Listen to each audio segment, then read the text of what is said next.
Beijing में बहुत से तलबा के लिए बराक ओबामा अमेरिका में मौजूद मौक़ों का सबूत हैं। अपनी मेहनत के बलबूते पर कामयाबी हासिल करने के बायस वो इनमें बहुत मकबूल हैं। मेरे ख्याल में वो बहुत समझदार हैं, एक ऐसे सदर जो नए दौर का आगाज़ कर सकते हैं। मैं और मेरे ज़्यादातर दोस्त उन्हें बहुत पसंद करते हैं। चाइना यूएस ताल्लुकात में मज़ीद ताउन की ज़रूरत है। मेरा ख्याल है कि वो उन्हें एक नए दौर में शामिल करेंगे। चाइना के सदर हू जिनताओ ने बराक ओबामा को उनकी कामयाबी के कुछ ही देर बाद मुबारकबाद दी और कहा कि दो तरफा ताल्लुकात को मज़ीद मजबूत बनाया जा सकता है।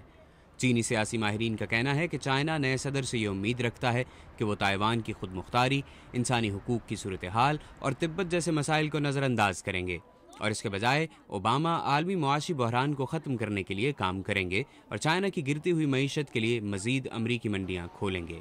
मगर रेनमन यूनिवर्सिटी में इंटरनेशनल स्टडीज़ के प्रोफेसर शी येन होंग कहते हैं कि तिजारती ताल्लुकात मुतासर हो सकते हैं। इस बात का इम्कान है कि सदर ओबामा कुछ हिफाजती शराइत रखें जो चीन कबूल नहीं करेगा।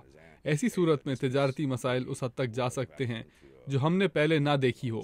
सदारत संभालने के बाद ओबामा को अमेरिका और चीन के ताल्लुकात में हायल कशीदगी का सामना होगा।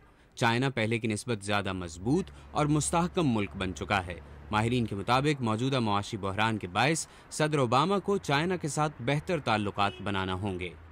प्रोड्यूसर सैम बैठी के लिए Mohammad Atif, voice of America.